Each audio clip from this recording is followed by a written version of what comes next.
Hello and welcome to NextOppSocial. We are your hosts, Richelle Wright, Joanne Buford, and Nina Payne. We believe entrepreneurship is empowerment, and we are committed to the development and progress of entrepreneurs, providing you information you need to build thriving businesses. Today, we are very pleased to welcome Paul Garrison. Paul has over 30 years of experience in small business development, supplier diversity, and economic development. As a business owner himself and champion of supporting entrepreneurship within the city of Detroit, including serving as the director of the New Economy Initiative Small Business Program, we are very excited to have you here at NextOppSocial, Paul. Thank you again for joining us. So let's dive in. You're welcome. Tell us about yourself, your background, and how you got started with entrepreneurship. Well, first of all, I want to make one correction. I am the director of the Osborne Business Association, which is supported and funded by the New Economy Initiative. And with that said, being what is called an ambassador, a lead organization in the New Economy Initiative, I co-chair the New Economy Initiative Neighborhood Businesses Initiative committees, which consists of like the GAPS Committee, the Digital Divide Committee, the Joint Implementation Committee, to name some of them. But you asked a question about me, my background, where I'm from. Yeah. So my name is Paul Garrison II. I am the son, a proud son of one of the first Black fire chiefs in the United States of America, being Chief Paul Thomas Garrison, who was part of the Comey Young administration, which was the first Black administration in the city of Detroit as far as mayor, and the infiltration into the city of Detroit government and politics departments and things of that nature. And I say that because that's like a background to kind of solidify who I am today, why I am the way I am, how I became the way I am. As I shared with Joanne previously, I never forget that there was one event that it was actually a civil rights walk and movement in which I was on my father's shoulder going down Woodward, walking in this movement. And this was in the 60s. I think it was like 68, 69. Kind of after the riots that had took place in the city of Detroit. And it was, my father is the founding member of the Phoenix, which is the Black Firefighters Association, which was also very much involved in civil rights and civil rights movements. So that is a background of where I am from. I am a born and raised Detroiter, a product of Detroit Public Schools. I went to Vernon Elementary School, Bobian Middle School, Mumford High School. There were some times where my parents may have put me into like a Catholic school, for like the summer program or like a term or something, but I am definitely a DPS product of when DPS was an excellent functioning school system that was pretty much overseen by African Americans in a lot of different capacities and ways and administrative ways, which is why it was attacked, because it was too successful. So I am one who fights for those who are oppressed and suppressed, and being that today is Monday, and I did see this on the calendar, and I did select this Monday strategically because it's also Martin King Day. And that's why when I had the opportunity of meeting with you all on MLK Day, which I do not work necessarily on MLK Day, but I will support the cause of what MLK stood for, which was civil rights, equality, equity, and inclusion, which is something that we're fighting even more so harder for today in different strategic forms and fashion. So after graduating from Mumford High School, where I also played golf and tennis, I was on the drafting team and everything. I was also on student council, and I say that because that school system was a functioning school system that had things like that in place. And so I was also a member of the Jim Danny's. Jim Danny's is the first and the oldest Black ski club in the United States of America, formed and is based in the city of Detroit. So I was a Jim Danny. My parents were Danny's, my family was Danny, and I was on the ski team. I was on the ski team. I say that because I think it's important that when you communicate with people, you communicate with them in a manner to show them that certain things did exist, could exist, do exist, because of course, white American media does not wish to expose the positives that take place in Black communities and communities of color and minority communities. They always want to display those communities as being uncivilized, barbaric, criminalized, and individuals that's always doing crime and doing negatives. And it's very hard to have positives acknowledged like you all are seeking to do today.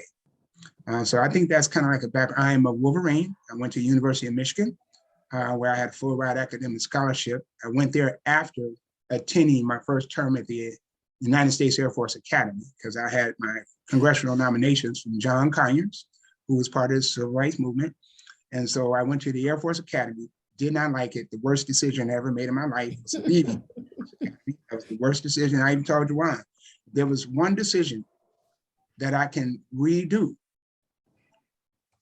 change in my life. What would that one decision be?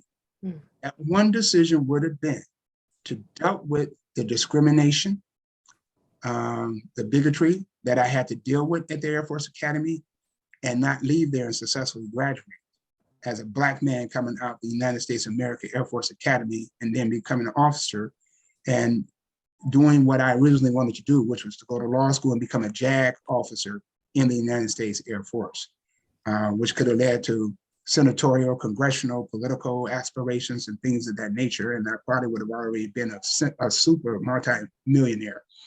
But so that would be the one decision that I would have, if I could redo, I would redo. But then after the Air Force Academy, I had the pleasure of being very indoctrinated into Black entrepreneurship and Black business ownership. My father owned Cosmopolitan Custom Renovations, which we renovated homes for the government, Freddie Mac, Fannie Mae programs. My mother worked for Michigan Bell, Ameritech, SBC, retired. Then she had her own company that she formed as retired, Cosmo Communications.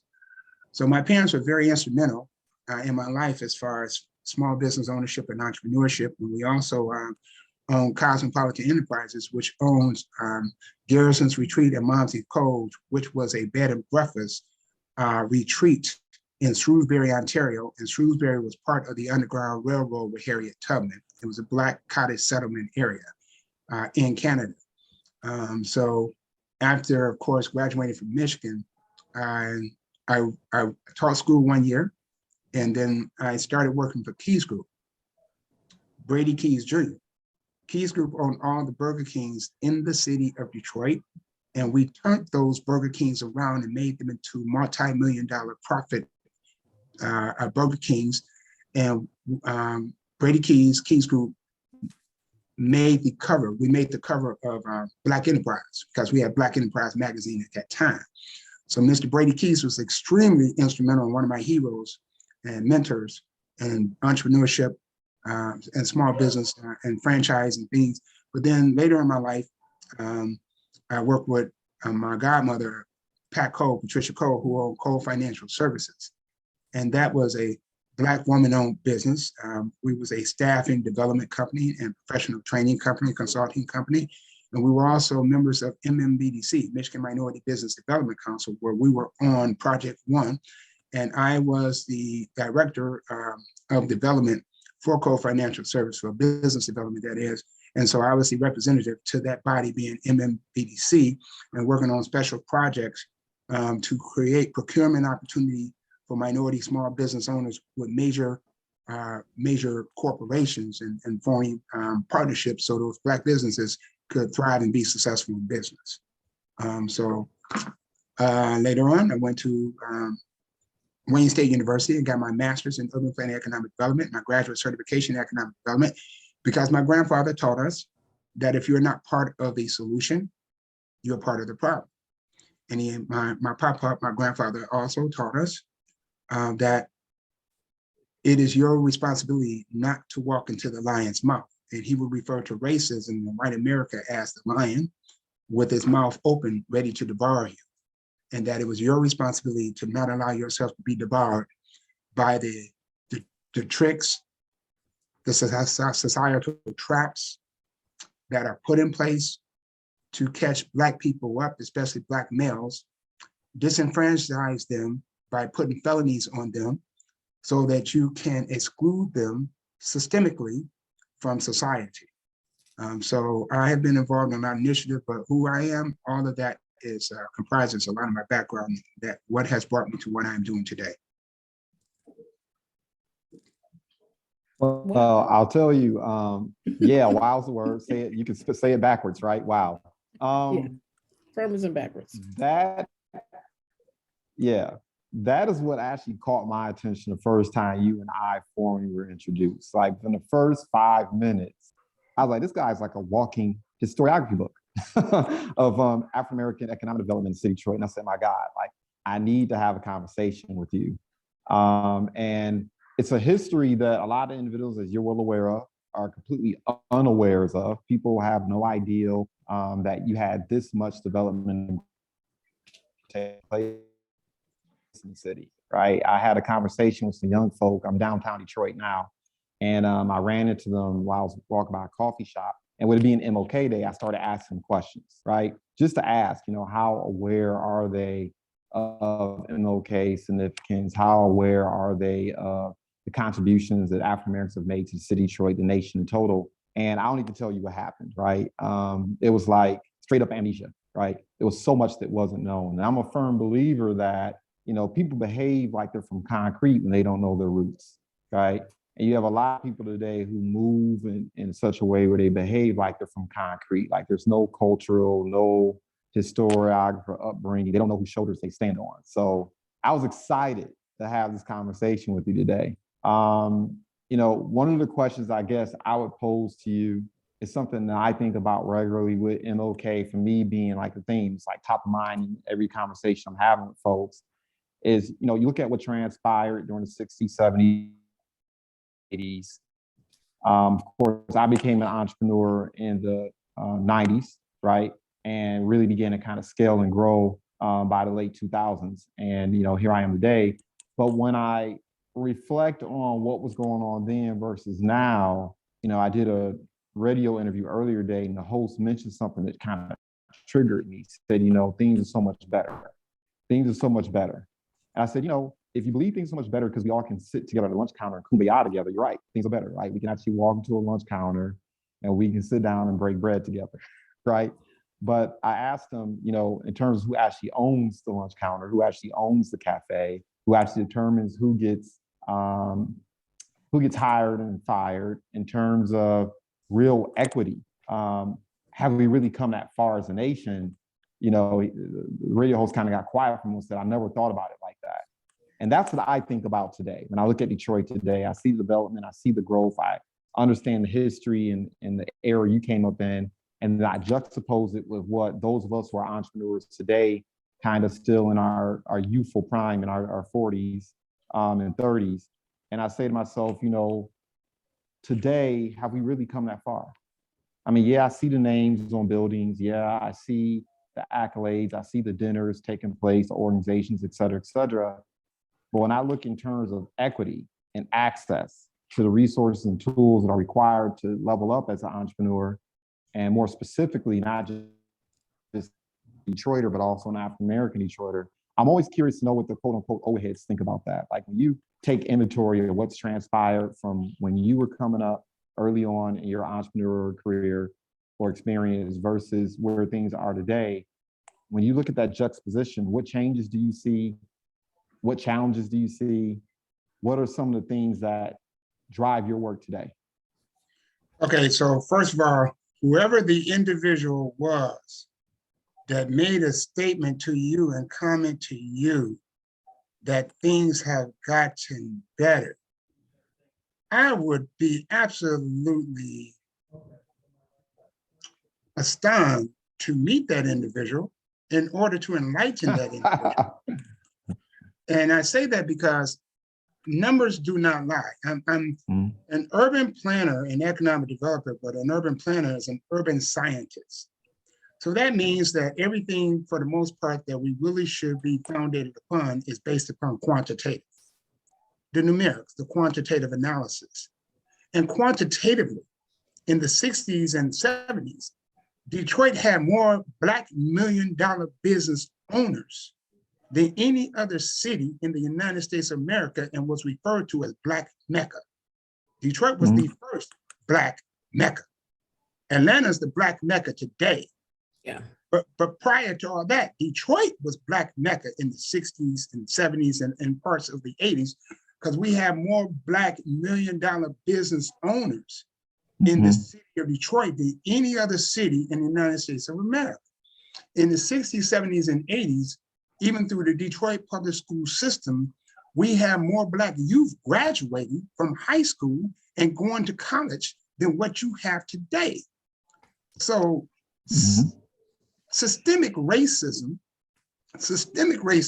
which is a strategically created, policy-oriented, law-oriented plan of action, has been extremely successful to break up any positives that Black people may have done in this country or be doing in this country, be it through the Interstate Highways Commerce Act to break up Paradise Valleys, or martial law to destroy Black Wall Streets like Tulsa, Oklahoma.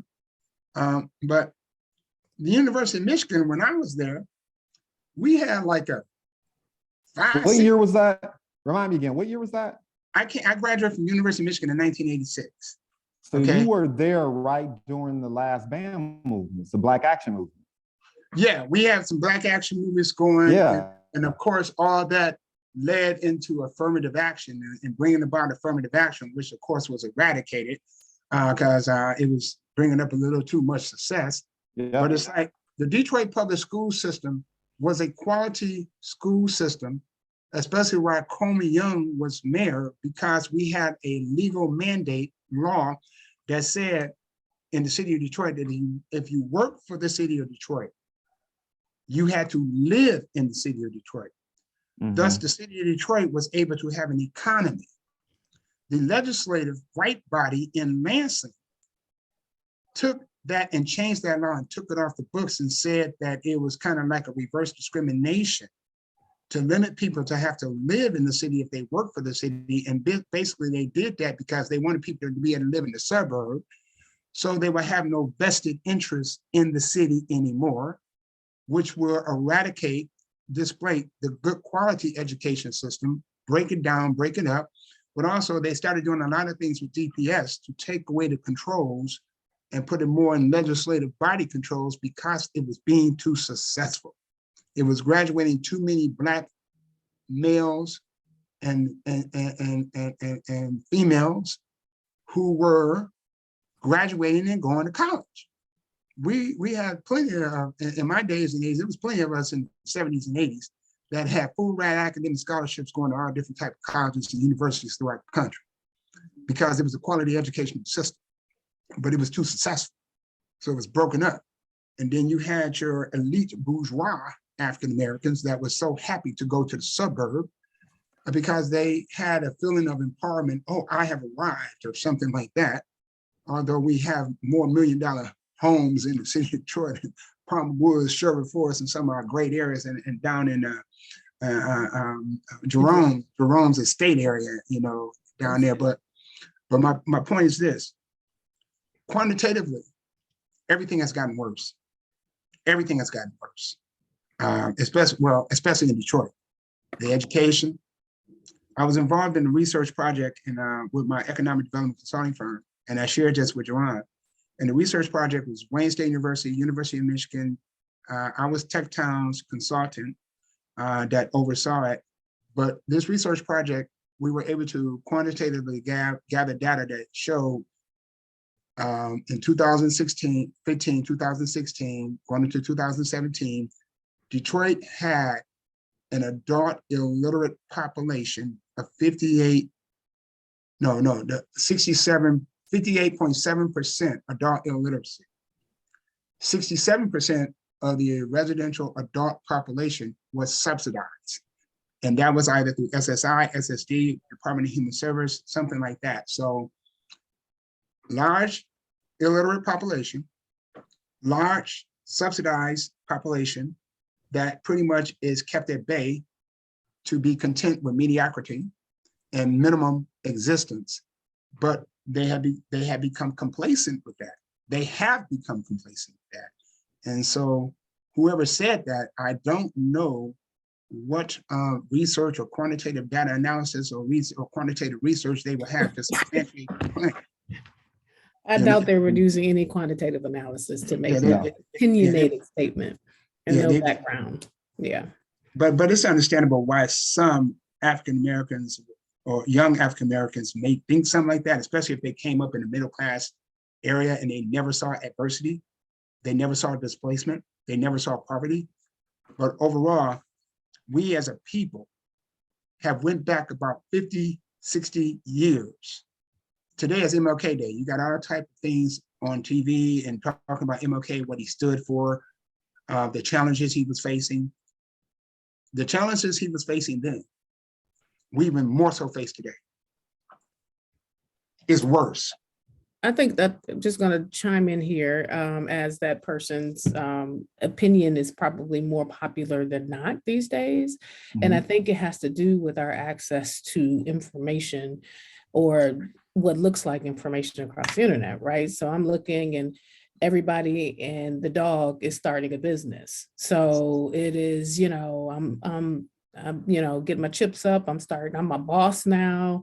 It's really trendy. So it feels like, there's a bunch of businesses, Black-owned businesses, or even minority-owned businesses that are doing well because of what they look like on social media. But, we all know that, looks are deceiving when you get behind the curtain, behind the veil, as they say, when you really start looking at things. So I think that information, because everything on the internet is true, right? So, when they're seeing everyone boss up, they're feeling like, oh, we actually are doing much better. And that's where it's coming from. And I'm walking because I'm at home. I got to feed my son lunch.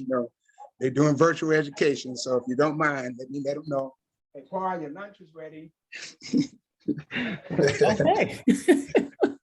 This is our virtual space these days. Yes. So let me change our subject a little bit. We did our history lesson a little bit on Martin Luther King and the history of Black businesses in the city of Detroit and beyond. Thank you for sharing all of that valuable information. It's not something that we hear often, the truths that we have to face.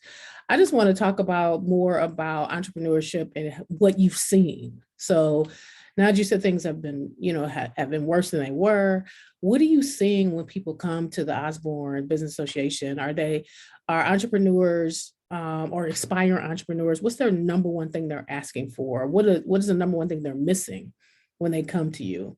Or even the first piece of advice you would give to someone inspire? I know that's 3 different sub questions, but any one of those I think would be helpful. I'm just trying to get a gauge of, since everybody's trying to be a boss, what are people coming to you and asking you for, and what kind of advice are you giving? Just initial, inspiring kind of entrepreneurs. Well, a lot of times, especially with our people, Black people in particular, and here in Detroit, a lot of times they always come requesting or asking for, can you give me a grant? Can you give me a grant? Free money, It's a certain. That's out the gate. That's like the first thing they ask for is money? Let me tell you. I'm gonna directly communicate with you and give you a direct answer.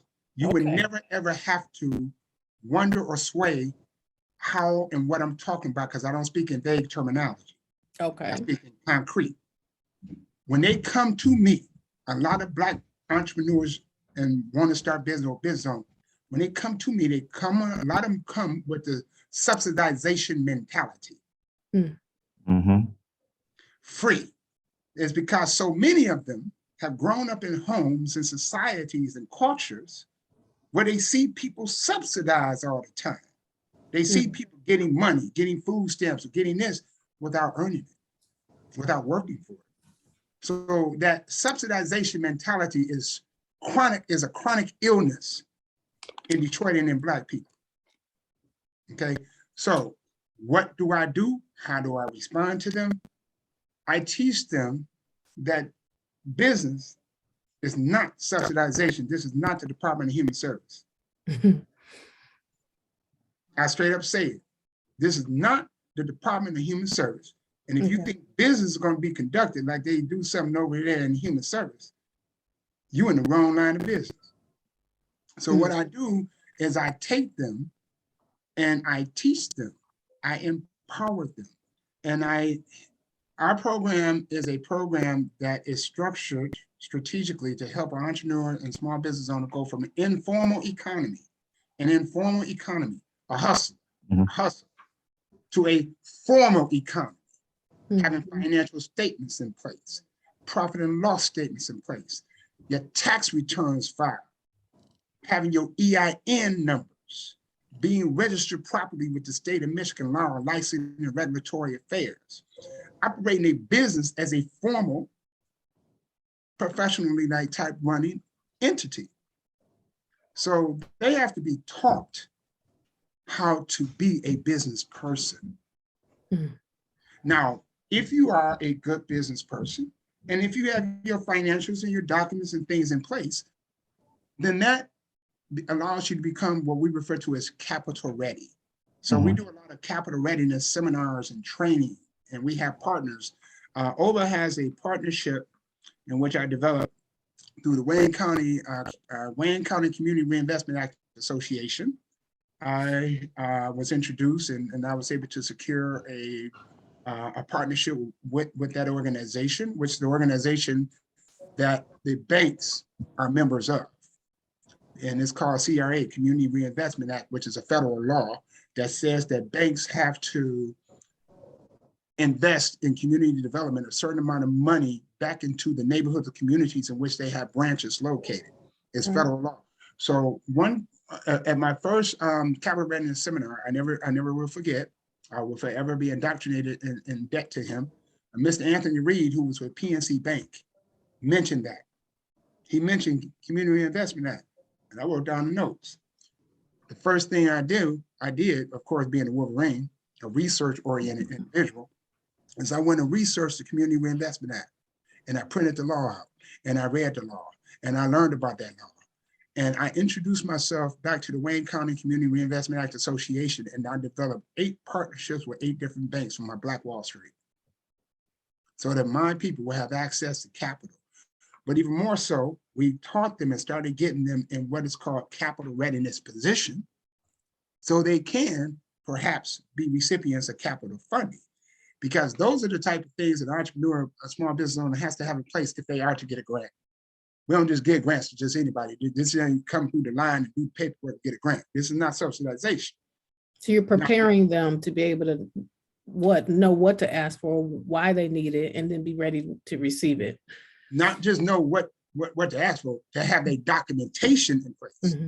America is a society, capitalism is a society based upon black and white documentation. Nobody care about what comes out your mouth. Yeah, I think for those of us who've been doing it a while and operating formally and who are capital ready, we take for granted the stuff we know. So I have an ideal of what Mr. Garrison's referring to. I mean, I would say easily 7 out of 10 business owners, and I deal with business owners who have cash flow. I mean, they're generating revenues, they own things. And I'll sit down with them and I'll ask them, do you have an LLC, S Corp, or C Corp? And they say, well, I have a company. And I'll be like, okay. Do you know what structure you have and why? The answer is no, right? I'll sit across the table from individuals and they'll complain. They'll scream and yell. I went to the bank, wasn't able to get funding, went to a microlender, wasn't able to get funding, had a conversation, this person wasn't able to get funding. So my next question is, well, do you have an operating agreement? Because I know that's 80% of it. If you don't have an operating agreement, particularly if you have multi-members or if you're an S, which means you need bylaws as opposed to an operating agreement, you walk into a bank, if you don't have those things, they automatically decline you. And they won't even tell you why. Yeah, it don't matter. It doesn't matter how much revenue you're generating. Your credit can be spanking. If you don't have those things in place, it's a wrap, right? There are other programs that will ask you for your P&L statement. And I'll ask, I won't even say the word P&L statement. I'll just say, hey, do you know what a balance sheet is? And they'll look at me. And I'll be like, okay, do you know what an income statement is? And they'll look at me. These are things that those of us who are established, we take these things for granted, right?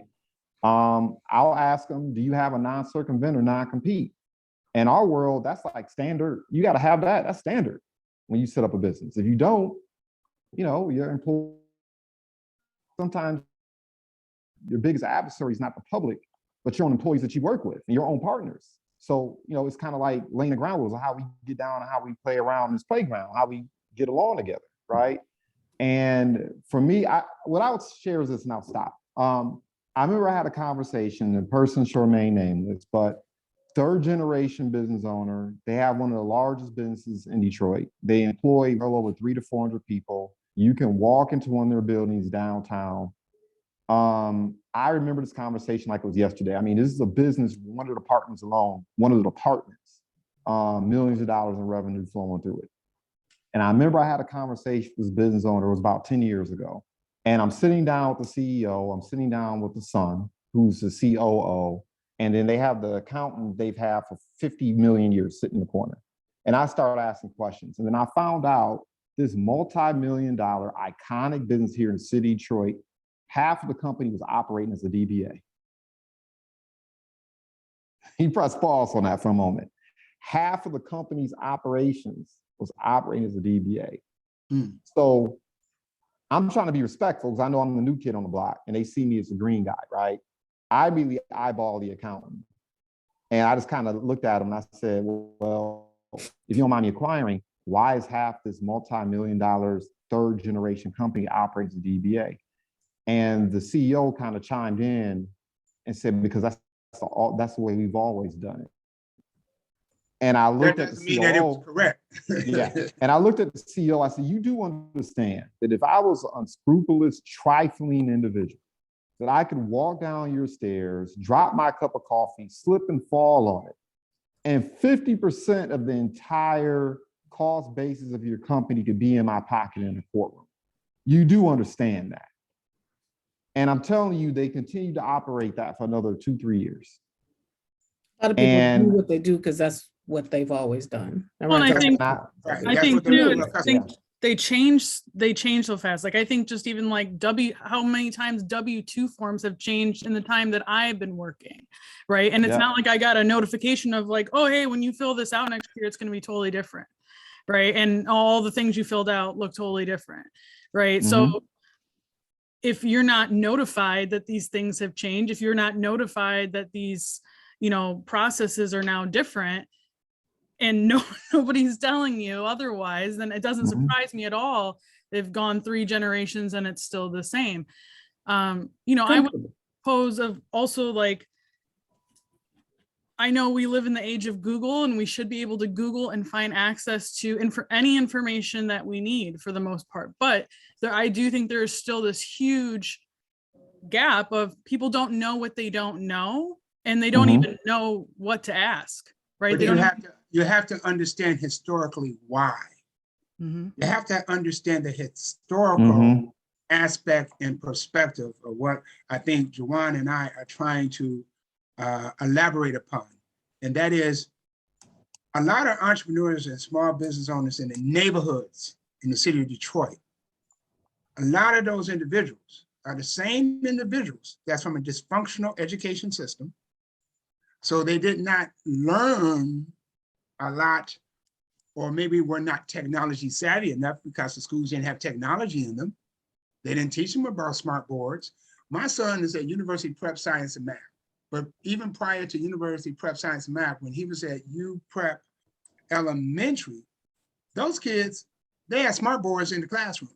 So the teacher was teaching from a smart board. But in a DPS school, unless it's like a Renaissance or a CAS or something, they ain't got no doggone smart boards. So if people are not being educated properly, you can't expect them to be as successful in doing something like entrepreneurs and small business ownership. That's why it's imperative that they are taught. But in order to teach them, you have to reconnect them to the historical perspective of their existence, which is why I utilize 2 primary platforms, as I've already explained to Juwan, and that is 1, W.E.B. Du Bois, Doctrine of the Talented Tenth. I utilize W.E.B. Du Bois, Doctrine of the Talented Tenth.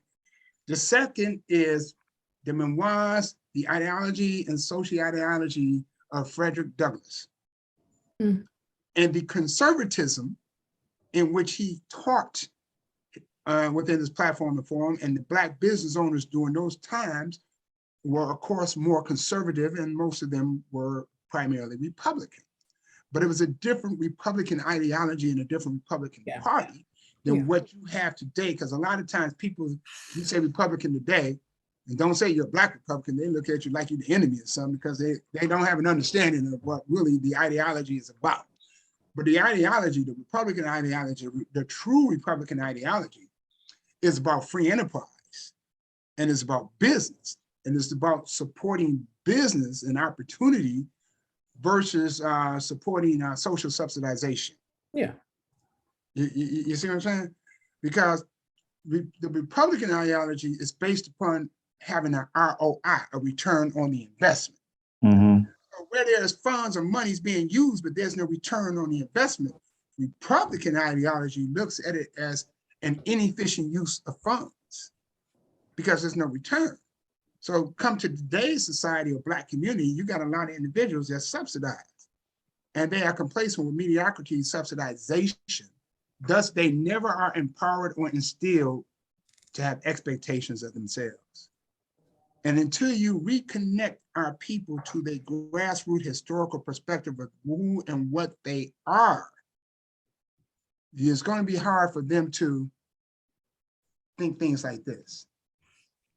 Hella Black, hella proud. They have to be taught to be proud, to have integrity, to have expectations of themselves. It's okay for you to expect yourself to want to be a developer of some technology apps and own your own company. It's okay, son. It's okay for you to believe in yourself that you're capable of being an author or writing a book. So if you feel where I'm coming from. So Paul, I have a question, and it's not necessarily to play devil's advocate, but just understanding that number one, United States of America is not a homogeneous society, right? And then when you go into the African American community, we are certainly not homogeneous as well, right? Different experiences. I was just teaching my son earlier today that the civil rights movement, for the most part, transpired in the South, right? The modern day civil rights movement. I was just teaching him that the first civil rights movement actually did not occur in the South. It occurred in the 1820s in the North. So the South was actually almost a century behind, right? Which is why that philosophy that MLA pushed and taught in the South wasn't readily accepted here in the North, because folks in the North was like, oh, we already been there and done that. Like, you're not hosing us. Okay. We ain't doing no nonviolent. We scrapping up. We scrapping up. No. And it was because we had already been there, done that, right? Mm-hmm. So you mentioned W. Du Bois, which I thought is fascinating because, and his talent of 10th piece, right? And you and I kind of go a little bit back and forth about this. I've listened to you a lot. You know, he was about the intelligentsia, right? Let's be real, that's what he was about. And what he found out later on in his development is that the intelligentsia, the talent of 10th, kind of let him down, right? As people of African descent here in the United States, and you can see it clear as here in Detroit Metro, they acquired more resources as they became more able to participate, they became more disconnected. So that's why W. Du Bois repatriated to Africa, to Ghana more specifically, right? Because the witch hunt, they were accusing him of being a communist, which is how they always tear down African American intelligentsia. They accuse you of communism, where they go in the closet and find you got some habits that they can use to tear you down. And W. Du Bois got really disappointed. I think it broke his heart when he had built these organizations. Like, people don't know, the NAACP is the origin start with the work that W.B. Du Bois and several others did with Niagara Falls movement. Matter of fact, majority of the university institutions, sociology and psychology departments are based on the writings of W. Du Bois. He was the most prolific writer and one of the mother of thought as relates to sociology and psychology, right? He built all these things. A lot of universities got their stuff from him. Yeah. They do a witch hunt on him, and it was the talent attempt to let him down. No one stood for him. Nobody said, no, he's a good guy. Nobody said, hey, He might be an a-hole because he's an intellect and thinks he knows it all. I mean, he was guilty of that a little bit, right? But no one stood for him. When he gave up riches, he could have been a wealthy man. He chose other than. Mhm. He was just about the life, right, of uplifting the community. And so for me, and teaching, educating, teaching, right. because So, you have to remember, when you go to Fisk University, there's only yeah, one statue that you see on that campus. yeah, That's W.E.B. Du Bois, and it's for a reason. right. So I listen to that and I see that I agree with majority what W. Du Bois stood for, but I'm also kind of curious how you deal with that town and tenth situation, because the town and tenth let him down. And without calling out names, you know, we can kind of go there here in Detroit Metro too sometimes with that, right? Oh, yeah, very much so. Now I'm gonna leave it at that. The other thing is,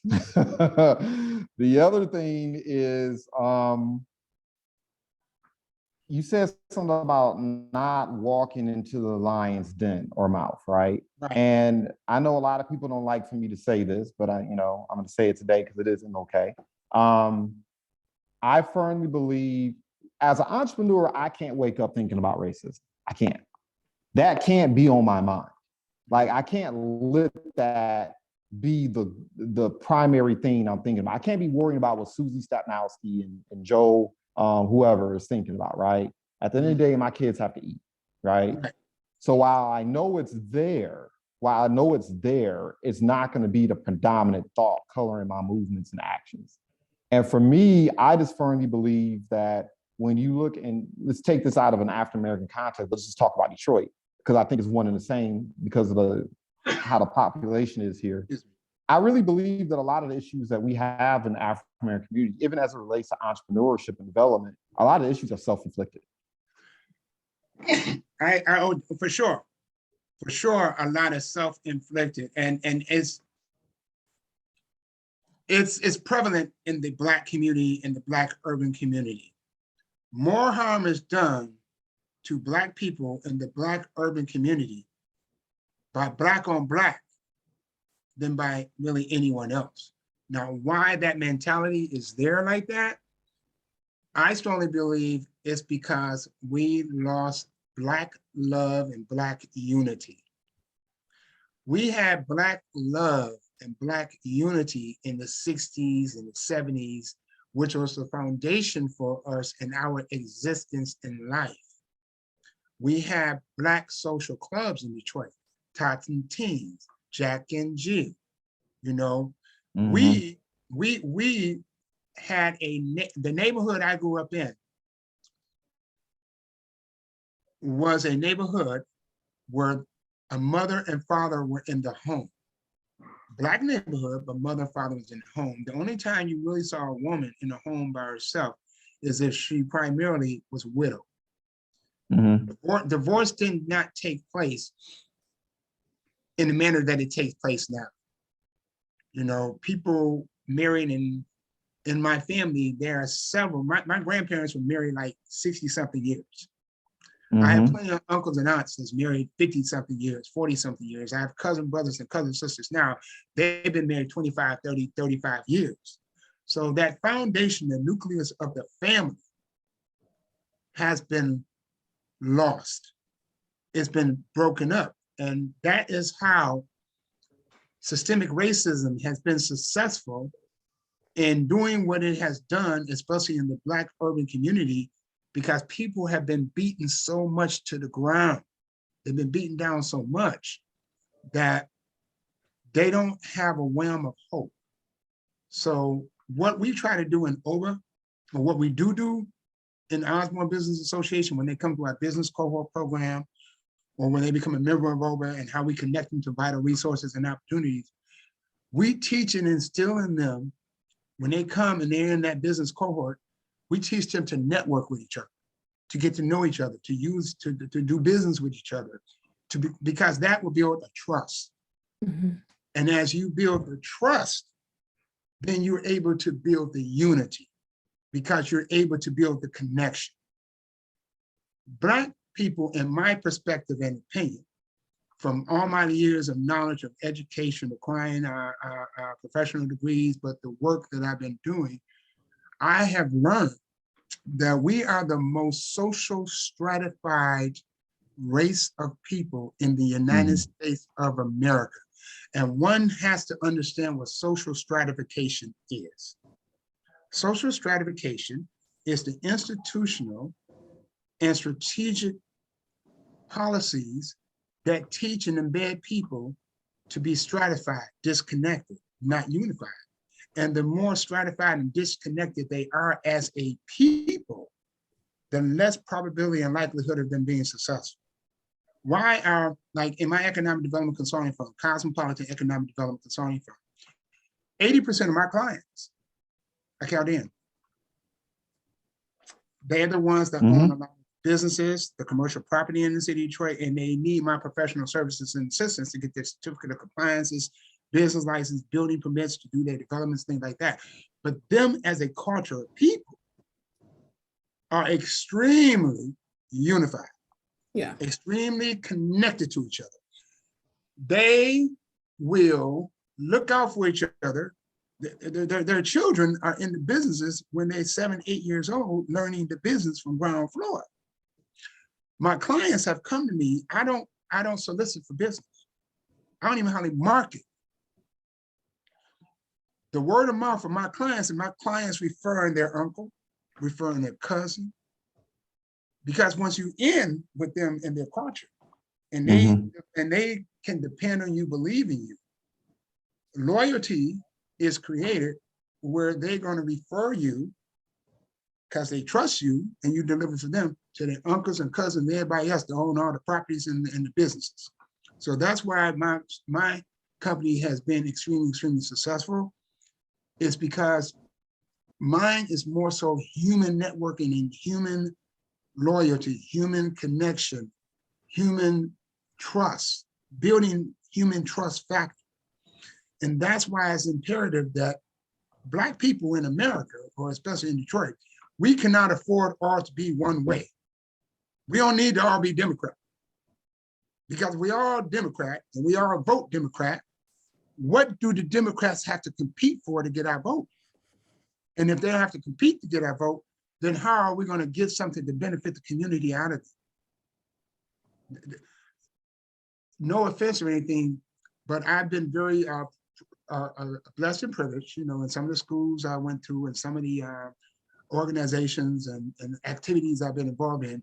I developed a very close relationship with a lot of Jewish people. And Jewish people are very, very unified. But not just that.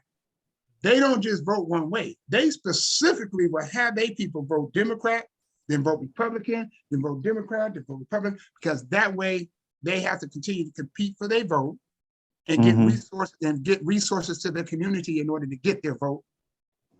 See what I'm saying? A vote has to be utilized. It's their approach is more pragmatic. It's not ideological, and it's not. They don't hero worship.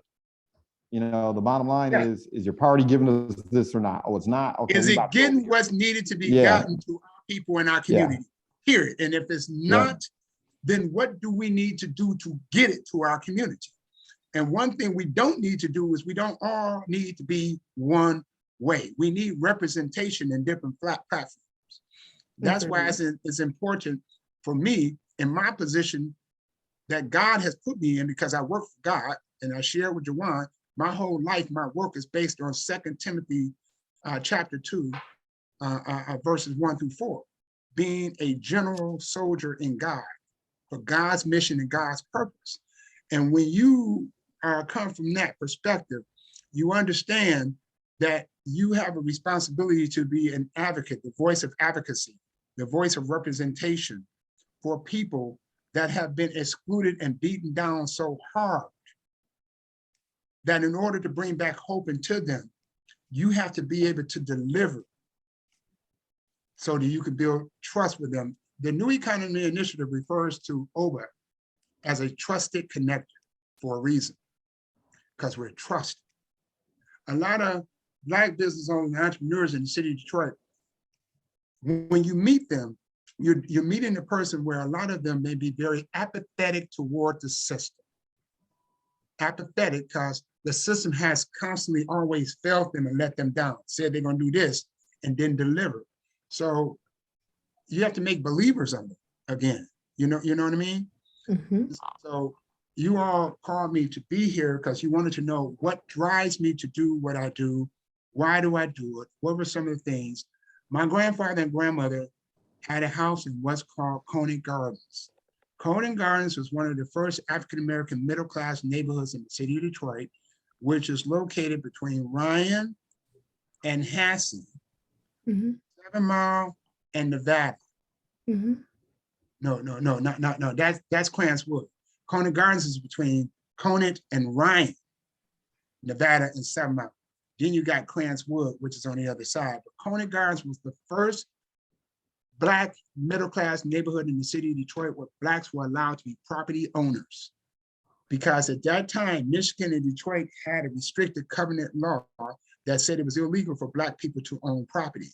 And Chabelle Conant, and when you go to Conant Gardens in Nevada and Conant, there's a park there, and there's a plaque and statue that has the information on Chabelle Conant and the history on him and how Conant Gardens came about. Conant Gardens was an immaculate, beautiful neighborhood. Hmm. It was called Conant Gardens because everyone kept their lawns done. They had gardens, they had flowers, it was beautiful. You had Black business owners up and down Conant, Davison. We had our own corridors of Black business owners. You even had the Madam CJ. Madam CJ had a shop and an outlet for her cosmetic products on Conant. Madam C.J. Walker was one of the first Black female millionaires through Black cosmetic lines. I think she was one of the first millionaires, right? Not just Black female. She was one of the first millionaires, period. Yeah. But she was one of the first Black female millionaires. I would say that. I mean, but at that time, you had millionaires. You had a lot of white millionaires. You did. Yeah. You had a lot of them. But she was in a category all by herself, Madam C.J. Walker. Mm-hmm. But her business was predicated upon certain principles and foundations and morals. Mm-hmm. And so we have to get back to things like that. So what sparked me? What led me? My grandparents were extremely, extremely instrumental in my life. So when I was in my master's program, you have to do a case study in the master's program. My case study was on Conant Gardens in honor of my grandfather, William Andrew Hagler, and my grandmother, Helen Hagler. And I did it on Conant Gardens and to show certain practices that have been practiced. Now I'll go look at Conant Gardens today. What do you see? Mm-hmm. Blight, blight. What motivates me to do what I do is because I must be part of the solution. So I am not part of the problem. So, there's so much information that you have and so much wisdom and knowledge.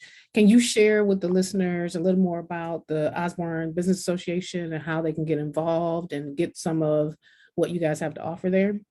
Yes, ma'am. As a matter of fact, I could put something in the chat if you want me to, too, contact information. But the Osborne Business Association is here to assist individuals start, grow, sustain their businesses.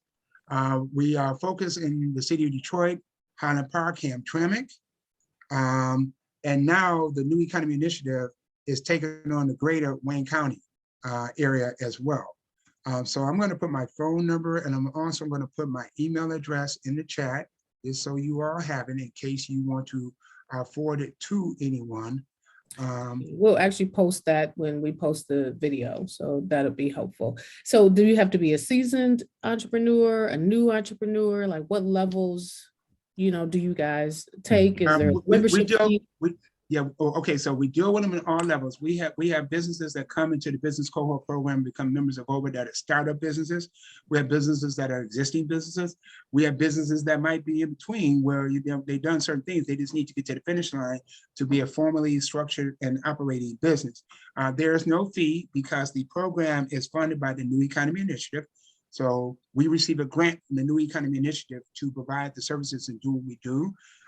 It's just that because of my passion, because of my burning desire to be that Black Panther that I know I can be to assist and help my people, I go above and beyond, because what I do is not for myself, it's for God and my people. And when I say my people, I don't just mean Black people. I mean people, minority people, people of color, people that have been discriminated against, suppressed against by quote unquote vast majority white America or white European descendants who, for the most part, are some of the main operators and runners of this country. So something that doesn't stop. So the way I don't want this to end is typically when I participate in discussions like this while I'm watching them, do a really good job of kind of encapsulating as best you can in a short amount of time, right? Centuries of history. But anyway, we encapsulate, these are the issues, right? Then we kind of talk about them a little bit and, you know, in kind of present day contemporaneous ways, or we talk about what's going on present, let's put it that way. And actually, and this is, for me, this is what's infuriating, right? If you could lay out, and I know you've kind of spoke to this already, so maybe a little bit redundant, right? Still, if you could kind of lay out, okay, what are the top 3 things you hypothetically, right? And you can introduce 3 things to the community to kind of right the ship. Because right now, my biggest concern is, I firmly believe in, Nina, you alluded to this, we're being distracted. We're being distracted by this nonsense on social media. We're being distracted about all the stuff that you hear people cackling and fighting about. I'm not going to go into any of it because I don't want us to get shadow banned. But you know, with this thing that's going around affecting people, a lot of stuff is on the news. But I'm looking at people buying up property here in Detroit Metro. I mean, buying up lots at a time, and and they're not from Detroit. Okay. Yeah.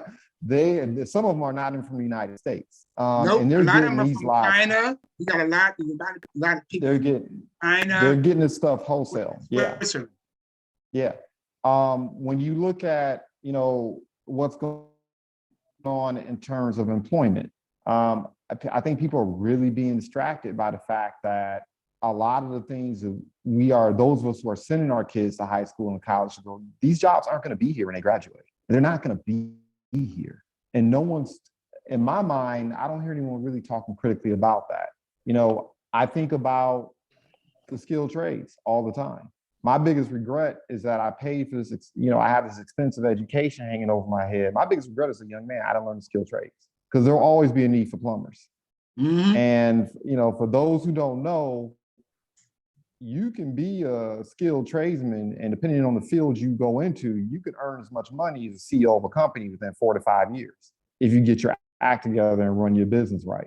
And, you know, so these are some of the things that I think about, and I've been thinking about as we've been going back and forth here. You know, if you could, and there's 100 different things we could do, right? 100 different things, I get it. But if you could focus on 3 things that you think would make the biggest difference in terms of turning the tide, because right now what I see is the tide is going up, but a lot of people don't have their ships in the water. And so they're not participating. And what I believe is, I just believe that Detroit, right now, if you're going to be an entrepreneur, whether that means whatever you want to start up, you need to do it now. You need to be. Hey, Juan, your voice keeps going in and out. Ish together right now. Oh, yeah, sorry. So it's I hard really to believe hear. people need to get their ish together right now. What are your 3 things that you would, you offer as solutions? The top 3 things. If I had to select the top 3 things that I would offer to be part of a solution to the urban Black community's problem, or Blacks in Detroit problem, or something like that. 1, which this is not going to happen until they revamp the policies of the welfare program. Yeah, we're just asking for the ideas. We have a lot of work to do. Okay, so here's one idea. One is, I would totally revamp the welfare program and make it a program that if a person was receiving welfare or grant or something like that, that program be a program that's not a restrictive type program or punitive type program as the one that exists today. Because if someone has a Department of Human Service case, and let's say they go get a part-time job and they make $5,000, they deduct that from their grant versus allow them to have that on top of what their grant are, thus perhaps allowing them to propel to the next level to work toward independency and self-reliance. Agreed. That's Number two. one. That's one. Mhm. Number two, I would make sure that all public schools in the United States of America had proper funding for those urban community public schools, and that the funding was not based on property values. Because as it is now, the educational funding is based on property values. So if you're in the city of Detroit and you got a property that's worth $50,000 or $70,000, how can you ever compete with a Grosse Pointe that's getting more money from the Department of Education because they property got a value of $500,000, $1 million. So therefore, because of their property value, because they paying more in property taxes, their educational system gets more funding. Yeah. Two. Three, the third thing I would do is I would create a Black male mentoring program that strictly has Black men involved in it to deal directly with Black male youth. And I would damn sure target the vast majority population to be Black males that don't have Black fathers but have Black mothers in the house and sisters. Because a lot of those males are not necessarily indoctrinated with the man's perspective or the man's masculinity perspective or the man's testosterone perspective to be competitive. They have a tendency a lot of times to become very docile and soft. So I would, and you asked me, I'm telling you. Yes, we did. Those are your three. I'm a Black man. I'm a Black man. So I know what it takes to build a man. And a man there are certain things that a man has to be responsible for, to me, in order to really be a man and not a male. Anybody can be an 18-year-old male or a 50-year-old male, but can you be a man? A man provides, he nurtures, he educates, he loves, he disciplines, he punishes,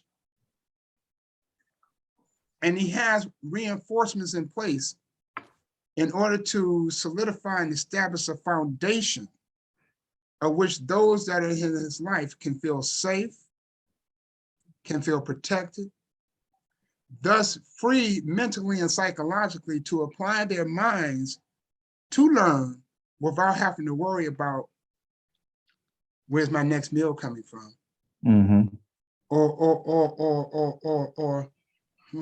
Well, I don't want to do nothing because if I do, mommy boyfriend might leave. And then mommy got to do everything herself. You see, a lot of our youth, Detroit leads the nation in two categories that I hate, and I'm working very hard to change.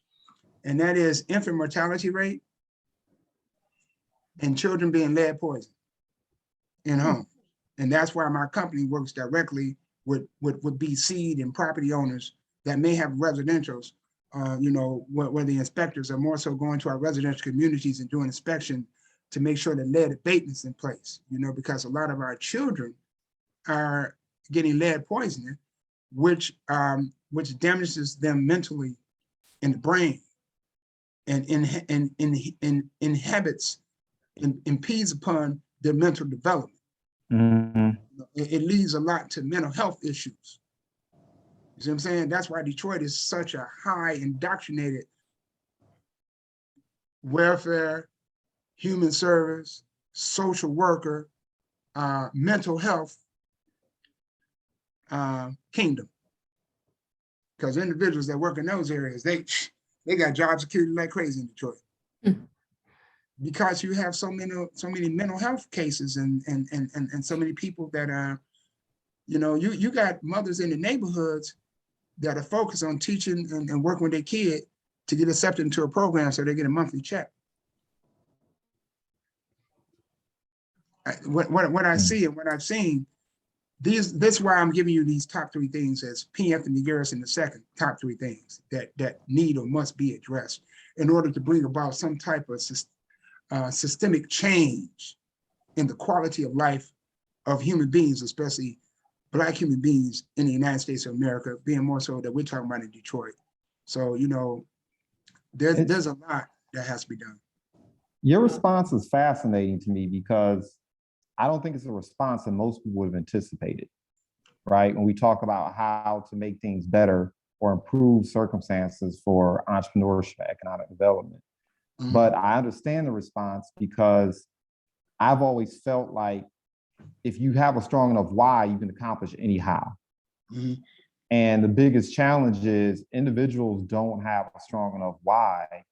And I feel like initiative and competition has been like squeezed out of individuals. Like they just don't have the well inside them to do what's necessary to be successful. And that's for a lot of different reasons. And I think a lot of your recommendations touches on why that's so, right? So I thought that was a fascinating response. You gotta understand why though, Juwan, because my recommendations would change the compilation of the population of the people. Right. And when you change the compilation of the population of the people, then you are able to change the mentality. Yeah. Because if you don't change the mentality, it's going to be the same old, same old. Mm-hmm. I concur 100%. Okay. Yeah. Well, on that note, Paul, I feel like we could talk to you the rest of the day and we could just keep going, but we do want to be respectful of your time, especially on this very important day. We appreciate you joining us and all of our listeners for listening. This is definitely one that I would encourage anyone watching to share with someone important to them that needs to hear this message too. So we will put Paul's contact information as well in the show notes so that you can reach out to him and take advantage of all the incredible work that he's doing. And we will be continuing this conversation inside our NextOppSocial after show group on Facebook. We invite anyone watching to join us there too. The link is also in the bio.